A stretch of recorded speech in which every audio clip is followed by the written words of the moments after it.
네, 안녕하세요. 영국과 일본이 GCAP 차세대 전투기를 개발하기로 했습니다. 제가 전에 설명드릴 때 그게 롤스로이스 EJ200 엔진 계열을 쓸 것 같다라고 말씀을 드렸는데 좀 더 조사를 해보니까 훨씬 더 규모가 커요. 그리고 일본이 주도합니다. 엔진을. 이것이 어떤 의미를 가지는지, 이게 이제 한국과 일본이 완전히 180도 다른 전략을 취하고 있고요. 이게 이제 KF-21의 위기인가 기회인가, 오늘 그 같은 말씀을 좀 여쭈도록 하겠습니다. 예, 여기 사진에 보시는 왼쪽이 EJ200이고요. EJ200은 우리가 사용하는 F414급 엔진입니다. 예, 그거보다 이제 그 세대가 늦기 때문에 조금 더 가늘고 조금 더 효율이 좋아요. 공간 효율이나 기타 등등이. 그리고 이제 오른쪽 거는 일본의 IHI라는 회사가 주도하고 있는 XF9이라는 차세대 엔진이에요. 이건 좀 큰 엔진입니다. 그래서 저는 일본이 어차피 쌍발 엔진 쓴다는데 이거 뭐 이렇게 괴물과 같이 큰 엔진 써가지고 엄청 괴물과 같은 비행기 만들겠냐라고 생각을 했어요. 영국과 일본이. 그런데 쌍발 엔진을 쓰는데 XF9 쪽을 쓸 걸로 보입니다. 지금. 그래서 야, 이거 컨셉이 좀 생각하던 것과 다르네. 오늘 그 얘기를 좀 드리면서 우리 KF-21과 어떻게 다른지, 진짜 한국이 택한 전략과는 180도 다릅니다. 우선 첫째, 이번 프로젝트는 진짜 갈라파고스가 아닙니다. 예, 일단 IHI라는 회사 자체가 갈라파고스가 아닙니다. 엔진의 핵심 부품을 보잉이나 에어버스가 사용하는 엔진의 회사에 납품을 하고 있어요. 그러니까 이미 눈에 잘 안 보이지만 서방 진영에서 글쎄요, 뭐 프랑스보다는 조금 나을까? 프랑스만큼이나 훌륭한 그런 최소한 서방 진영에서 프랑스 다음은 가는 그 항공 엔진 사업이 실제로 운영되고 있는 회사입니다. 그리고 이제 영국의 롤스로이스 뭐 엄청난 그 항공 엔진 회사죠. 그래서 이 두 개 회사, 롤스로이스와 IHI, 영국과 일본이 완전히 파트너십을 굉장히 세게 맺었더라고요. 그래서 더 재밌는 거는 이걸 주도를 IHI 일본 회사가 해요. 기사를 보면 일본 회사가 합니다. 그래서 야, 그러면 어떻게 롤스로이스는 왜 가만히 있는 거야? 아닙니다. 롤스로이스는 가만히 보면 엔진 코어를 개발을 해놓고 너희가 전투기 엔진까지는 너희가 해. 그런데 민항기 수송기 엔진은 같은 코어를 사용해서 우리가 할게. 아마 그렇게 파트너십 역할 분담을 하지 않았나. 당연히 전투기보다는 민항기 수송기 쪽 엔진 시장이 훨씬 크죠. 그래서 오늘 그 같은 사정을 좀 살펴보도록 하겠습니다. 먼저 세뇌 탈출 자유구독료 부탁 말씀 올립니다. 아시다시피 세뇌 탈출은 광고가 잘 붙지 않습니다. 붙더라도 천천히 붙는 경향이 있습니다. 도와주시면 보다 좋은 컨텐츠로 찾아뵙는데 커다란 힘이 되겠습니다. 감사합니다. 조만간에 이제 영국 또 일본, 이탈리아의 3국의 공동정부기구, 공동사업단을 출발시킵니다. 정부 차원에서. 이것을 작년 12월에 합의를 했죠. 그래서 이게 정부기구 출발이기 때문에 영국, 일본, 이탈리아 의회의 비준을 거쳐야 합니다. 그래서 3국 공동정부사업단, 이른바 GIGO라는 것을 구성을 하는데 이게 참으로 특이한 케이스입니다. 이때까지 유로파이터 이렇게 안 했습니다. 예, 상설의 3국 공동사업단을 꾸민 적이 없어요. 그러니까 이게 굉장히 좀 각오가 단단한 거고요. 예, 각오가 단단하고 이게 뭐 보통 이제 자세로 덤비는 게 아니죠. 예, 그래서 우리가 이제 그걸 좀 더 살펴보면 여기 이제 기사 제목들 보면 이게 작년 한 3, 4월경 기사거든요.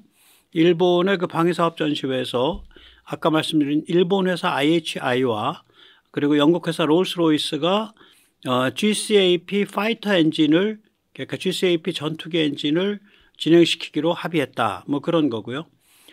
그리고 일본이 전면적으로 대두하고 있다. 예, 그런 얘기고요. 그 다음에 이제 이게 작년 12월에 이 3국 공동 정부 사업단을 구성하기로 했을 때의 기사 제목입니다. 저편타임스에 일본의 차세대 전투기 프로젝트, 영국과 함께 또 이탈리아와 함께 이 프로젝트가 이제 고비를 넘었다. 히트 마일스톤. 네, 그런 얘기죠.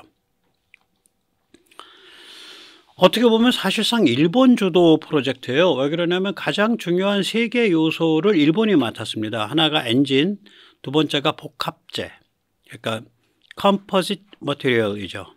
컴포지트 머티리얼은 아마 이거는 이제 폴리머 계통을 얘기할 겁니다. 혹은 이제 그 일본이 잘 만드는, 세계에서 가장 잘 만들죠. 일본이 저거 그 뭐죠? 탄소 섬유 쪽 도레이카, 네, 도레이카 탄소 섬유.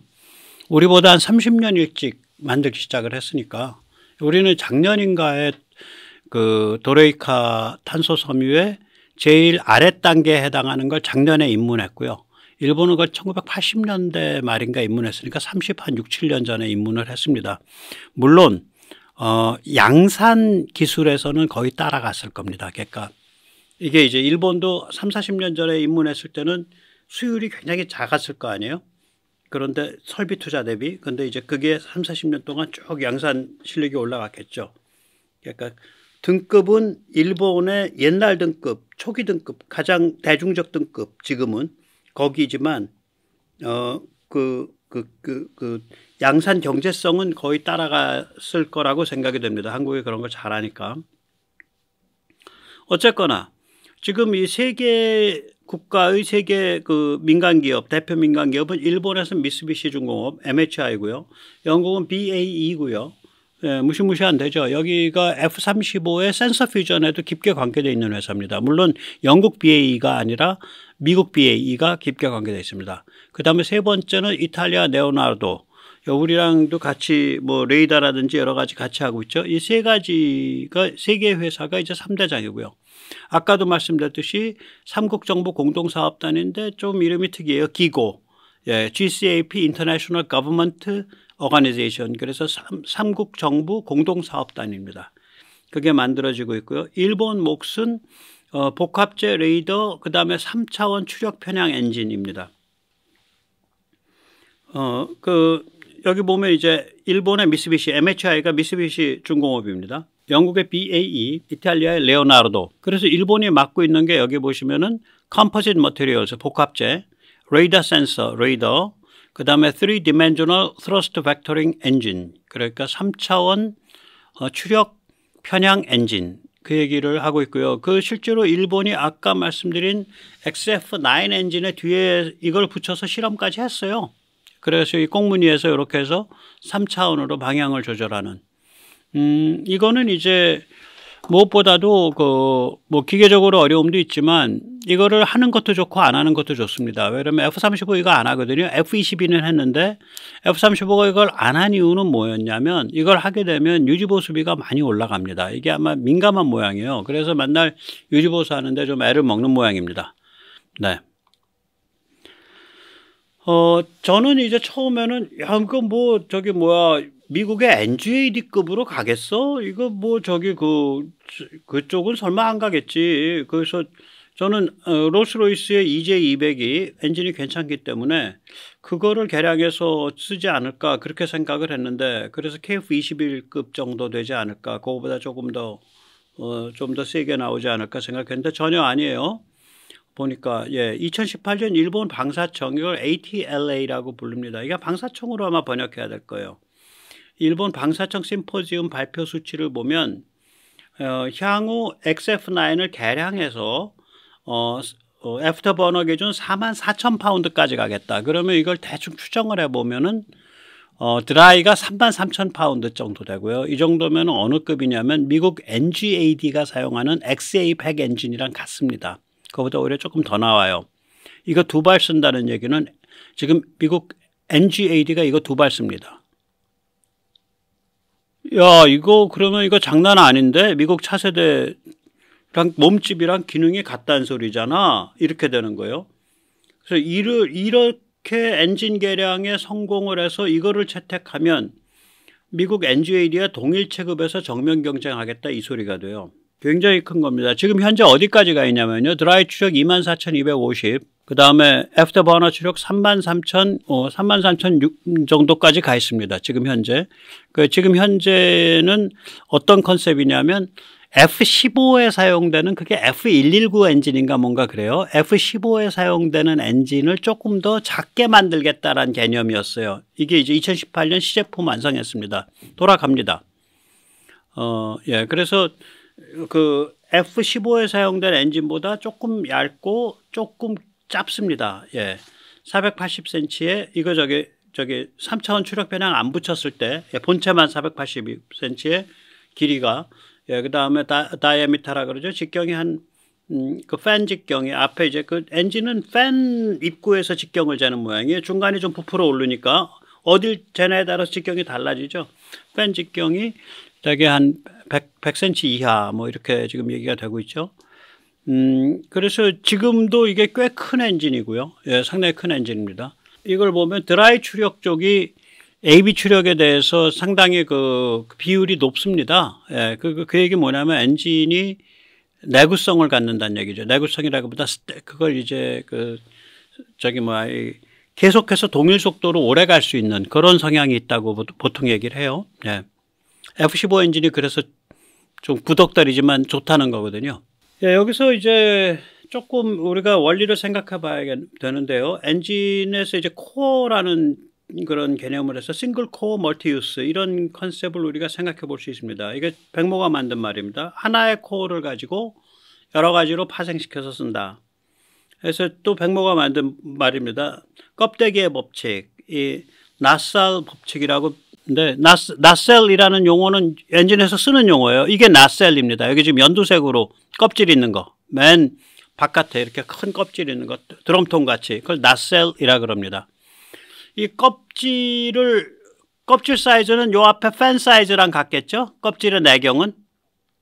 그러니까 껍질을 큰 걸 쓸 때는 팬을 큰 걸 써요. 껍질을 작은 걸 쓸 때는 당연히 팬이 작아지겠죠? 그 뭐냐면은 코어와 전투기와 민수, 이게 이제 코어 때는 껍질이 없는 상태고요. 전투기 때는 작은 껍질을 세운 거고요. 전투기 엔진은. 민수 엔진은 큰 껍질을 쓰는 건데, 저는 여러 가지 자료에서 그냥 지금 누가 이렇게 법칙을 정리한 게 아니라 백모가 편의상 되게 뭐 크게 차이 없으니까, 네, 편의상 이제 보통 일반 시청자님들이 알기 편하게 1대 4.3 대 3 정도로 저는 제시하고 싶습니다. 다시 말하자면 민수 때는 껍질을 크게 씌우는데, 껍질을 크게 씌우고 팬을 크게 달면 초음속은 못해요. 그러나 전체 추력은 올라가요. 통이 커지니까. 민수 엔진 껍데기 씌우면 코어 유량의 8배에서 10배가 바깥으로 빠져나갑니다. 예, 바이패스로. 바이패스라는 건 뭐냐면 엔진 안을 통과하긴 하는데 코어 바깥이란 소리예요. 그러니까 껍질과 코어 사이의 길을 바이패스라 그럽니다. 이 바이패스로 나가는 공기 유량이 코어로 지나가는 공기 유량의 8에서 10배가 됩니다. 무려. 그렇게 되면 초음속은 불가능하지만 추력이 증가하죠. 이런 엔진은 어디 쓰냐? 항공기 수송기에 쓰입니다. 반면에 전투기 엔진은 코어가 있으면 코어에 바짝 붙여가지고 껍질을 씌워요. 나셀이 작아요. 그러면은 이때 바이패스 공기 유량의 바이패스는 코어 공기 유량의 한 절반 정도가 지나갑니다. 바이패스로. 이게 많이 지나가면 좀 그러니까 동일한 가동을 열 관리가 잘 되기 때문에 많이 지나가면 또 오래 가동하면서 장거리를 갈 수 있는 전투기가 돼요. 그래서 그게 F-15 같은 게 그래서 좋다는 거예요. KF-21은 엔진에 부담 많이 안 주면서 계속 몇 시간 가동할 수 있을지 그건 잘 모르겠어요. 예. 이렇게 전투기 엔진이 되면 초음속은 가능하지만 전체 추력은 감소합니다. 초음속은 가능한데. 그래서 이게 이제 그러니까 우리가 이제 이걸 염두에 두고서 생각을 해야죠. 그래서 영국과 일본이 어떻게 협력을 하고 있다라고 추정이 되냐면 코어는 IHI가 개발한 XF9 위주로 가요. 그러니까 IHI가 주도하고 롤스로이스가 협조를 해요. 코어를 그렇게 해서 만들어 놓고 전투기 엔진은 IHI가 가져가고 민수 엔진은 롤스로이스가 가져가는 그런 모델이 되지 않을까 그렇게 생각을 해봅니다. 예, 여기 보면 이제 이렇게 되죠. 여기 이제 그 보시면은 맨 바깥쪽으로, 그러니까 이제 낫셀 바깥쪽으로 가는 게 엔진을 거치지 않는 공기가 되는 거고요. 그 다음에 코어랑 껍질 사이를 가는 공기들이 있죠. 이걸 바이패스라 그럽니다. 코어를 바이패스 한다는 얘기예요. 엔진 내부는 엔진 내부인데 코어를 바이패스 하는 거죠. 그러고 나서 코어를 거치는 애들은 연소 배출 공기가 됩니다. 이 빨간 화살표. 그리고 또 이제 쭉 아랫단 내려가면 엔진 내부를 거치긴 하는데 코어를 바이패스하는 그런 흐름이 있고, 그 다음 바깥에서는 엔진을 아예 안 거쳐서 미끄러져 가는 공기 흐름이 있고, 가운데 있는 데가 저게 연소실이고, 뭐 이런 구조예요. 이게 지금 전투기 엔진이 아니라 민수 엔진이죠. 후기 연소실이 없죠. 후기 연소실은 여 뒤에 그 배출되는 데서 한 번 더 연소 때려주는 거예요. 그냥 기름 때려 부어 갖고 기름 자랑하는 겁니다. 예. 여기서 잠시 벤발 말씀을 드리겠습니다. 국산 항공 엔진에서 거론되는 수치는 코어인가 완제품인가? 제가 이제 말씀드렸는데, 어떤 분이 이제 밀리터리 유튜버가 또 이걸 잘 설명을 하셔서, 아니 그 엔진 쪽을 그 양반은 이제 여기저기 이렇게 그 인맥이 있는 사람이에요. 저같이 뭐 혼자서 꼴방에 있는 사람이 아니고, 그래서 인맥이 있으시니까 지금 이 국방부나 방사청이나 이런 데서 얘기하는 그 수치들이 코어 기준인지 완제품 기준인지, 완제품이라면 이게 참 완제품이라면 애매해져요. 왜 그러면 같은 코어도 껍질 어떻게 씌우냐에 따라서 달라지거든. 같은 코어를 가지고 같은 전투기 엔진을 만들어도 껍질을 바짝 좁혀서 씌우면은 초음속에 더 유리하지만은 전체 추력은 약해지고요. 껍질을 조금 널널하게 씌우면은 초음속에는 약간 불리하지만 전체 추력은 강해지고 열 관리가 쉬워집니다. 근데 껍질 어떻게 씌우냐에 따라서 전체 출력이 왔다 갔다 하니까 엔진 개발을 두고 이걸 코어 기준으로 해야 되냐? 저는 코어 기준 해야 맞다고 봐요. 그래서 근데 이제 제가 코어라고 추정하는 근거는 두 가지가 있습니다. 이게 들어보시면 아시겠지만은 이렇게 뭐랄까 엔진 개발한 엔지니어들 인터뷰한 거 보면 지금 5,500파운드짜리가 거의 완성 단계에 가 있는데, 여기에 케이스를 씌우고 낫셀 껍질을 씌우고 팬을 달면 8,000파운드가 됩니다. 이 얘기를 해요. 보통 전투기 엔진이요 1.43배라 그랬잖아요. 5,500파운드에 1.43배 하면 거의 8,000파운드입니다. 또 국방부 관계자가 앞으로 이제 우리가 항공 엔진을 개발하는데 15,000파운드짜리를 개발하면 4만 파운드급 민항기 엔진이 파생됩니다. 이런 말을 한단 말이에요. 코어의 3배쯤이 민항기 엔진이에요. 그러니까 15,000을 개발하면 45,000, 43,000급이 나오지. 그래서 이 사람들이 말하는 5,500이니 10,000이니 15,000이니 하는 숫자가 이게 코어를 두고 하는 얘기일 거다라고 저는 생각을 합니다. 당연히 국방부나 방사청은 이거 가지고 잘난 체할 생각이 없으니까, 또 옆에 무시무시한 중국도 있고 하니까 애매모호한 전술을 취하죠. 여기 이제 언론의 무식이 합쳐지죠. 그래서 누구도 이것이 이게 코어를 가리키는 건지 완제품을 가리키는 건지에 대해서 아무 정확하게 못을 안 박습니다.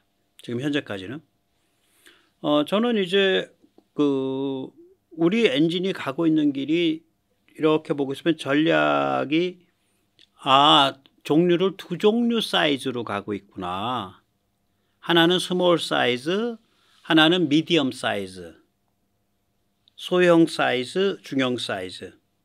그리고 중형은 외곽 사이즈를 아마 외곽 규격을, 그러니까 길이, 뭐 직경 이런 거를 414에 맞추는 것 같다. 길이를 391cm, 직경을 89cm 정도에 맞추는 것 같다. 저는 그렇게 판단을 합니다. 이게 이제 중요한 게요. 이게 관건이에요. 이 외곽 사이즈가 같아지면 설사 기체를 바꾼다고 새로운 기체를 개발한다고 할지라도 먼저 번 기체에서 쓰이는 부품의 70~80%를 공유해서 써요.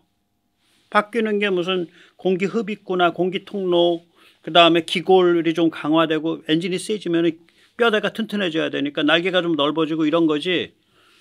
그 구조가 거의 유사하기 때문에 여러 가지 부품들이 수없이 많은 부품들이 공용이 된다고요. 분명히 한국은 가면 그렇게 갈 겁니다. 그러니까 소형 엔진 하나, 그 다음에 중형 엔진 하나. 중형은 F414랑 외곽이 같은 거. 그래서 제가 짐작하기에는 5500 사이즈 엔진은 소형이다. 그리고 그것의 실물이 지난번 아덱스에서 한화부스에서 그 전시대 위에 올려놓은 거. 제가 아무리 봐도 길이 그거 391cm, 직경 89cm 안 되거든요. 제가 보면 길이 한 300cm 좀 넘을 것 같고요. 직경 한 60cm밖에 안 됐는데 설명하는 사람이 젊은 직원이 말을 쭈뼛쭈뼛 하면서 감추더라고. 근데 모순된 말을 해요. 엔진이 실물입니까? 실물이래. 제가 봐도 실물이에요. 두 번째 물었어요. 그래서 실물 크기입니까? 실물 크기래요. 저 엔진이 무슨 어디에 쓰이는 엔진입니까? 그랬더니 F414래. 그래서 속으로 거짓말하고 있네. 야, 저 이게 그 눈으로 이렇게 사이즈 재는 거 잘해요. 예, 사이즈 재는 거 잘해요. 왜냐면 이거 그럼 제 키가 작으니까 170, 168. 그 다음에 뭐 이거 20에서 21. 그 다음에 이거 30. 제가 이런 그 뭐라 그래 어림이라 그러죠. 에스티메이션 그걸 잘하는 편인데 딱 봐도 저거 3m 81 안 돼. 3m 81이거든요. F414의 길이가 3m 91 안 돼. 직경 저거 90cm 안 돼. 89가 F414급이거든요. 보세요. 김동현 회장 찍은 사진 보세요. 같이 찍었거든. 그러면 사진에 저거는요. 그 수평선 있죠.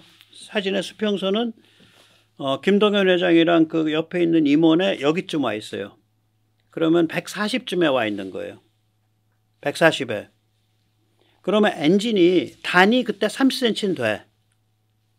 그 30cm 위에 90짜리를 올리잖아요. 그럼 또 세워서 올렸거든. 그럼 100이 올라가. 130이 돼야 돼. 그러면 거의 여기랑 맞춰져야 돼. 엔진 상단이. 근데 엔진 상단이 배꼽 정도에 맞춰져 있어요. 그 얘기는 배꼽은 보통 한 100으로 봐줘야 될 거거든. 이 높이를. 배꼽의 높이를. 김 회장의 배꼽에 와 있다고요. 엔진 상단이. 그 사진 찍은 거 보세요. 사진의 수평면이. 관점의 호라이즌이. 예. 그래서 난 60 조금 넘을 것 같다. 60이 짝짝인 것 같다. 길이는 3m, 3m에서 3m 20 좀 그렇게 봤거든. 저 그때, 당신 거짓말 하지 마. 그 말 하려고 그러다가 자기가 명령을 받았을 거라고. 아는 사람, 업계 사람이 아니면 또 방사청 국방부 사람이 아니면 이렇게 말해라라고. 그걸 제가 말싸움 건다는 게 무슨 의미가 있겠어요? 그 젊은 직원 밥 줄 때는 거지. 창피 주고. 그러니까 둘 중에 하나는 거짓말이죠. 그게 실물 모델이 아니거나 혹은 그게 F414 엔진이 아니거나. 근데 그 사람은 그게 실물 모델이라 그러고 F414 엔진이라 그랬다고요. 근데 말할 때 굉장히 말을 뭐라 그럴까 좀 어물어물하면서 해. 젊은 직원이. 그래서 너 불쌍하다. 그래 나한테는 거짓말해도 돼. 그러고 지나갔죠. 자, 그래서 저는 다시 말씀드릴게요. 550 엔진이 저건 사이즈가 F414랑 달라요. 작아요. 저걸 F414 사이즈를 써서 5,500을 밖에 못 뽑았다 그러면 아까 5,500입니다. 그러면 이건 바보예요. 훨씬 작아요. 코어가 5,500이면요. 대개 추정하게 전투기 엔진 껍질 씌우면 드라이 때 7,865. 애프터바나 때 13,000. 이걸 가지고 코어 코어 5,500을 가지고 민수 엔진을 만들면 16,500. 그럼 용도는 뭐냐? 아음속 드론. 아음속 드론 할 때는 민수 엔진만큼 부풀리지는 않더라도 전투기보단 좀 더 부풀릴 거예요. 그러면 한 10,000파운드급으로 만들 수 있을 거예요. 그 껍질을. 예. 이 엔진이 아마 온도가 1,500도 이상 안 나갈 겁니다. 그러면 이거를 1,800도급 정도까지 올리면 30% 정도가 올라가요. 같은 크기를 가지고. 그러면 30% 출력이 올라가면 이게 코어가 30%가 올라가면 코어가 한 8,000 가까이 되고요. 드라이가 많이 넘어가요. 네, 드라이가 11,000 이렇게 됩니다. 이 엔진을 가지고 신기술을 써서 온도를 1800도까지 올리면 터빈 입구 온도를 이 엔진이 저거보다 세죠. F404 엔진보다 세집니다. 근데 작은 엔진이에요. 그럼 이거 가지고 뭐 할 수 있냐?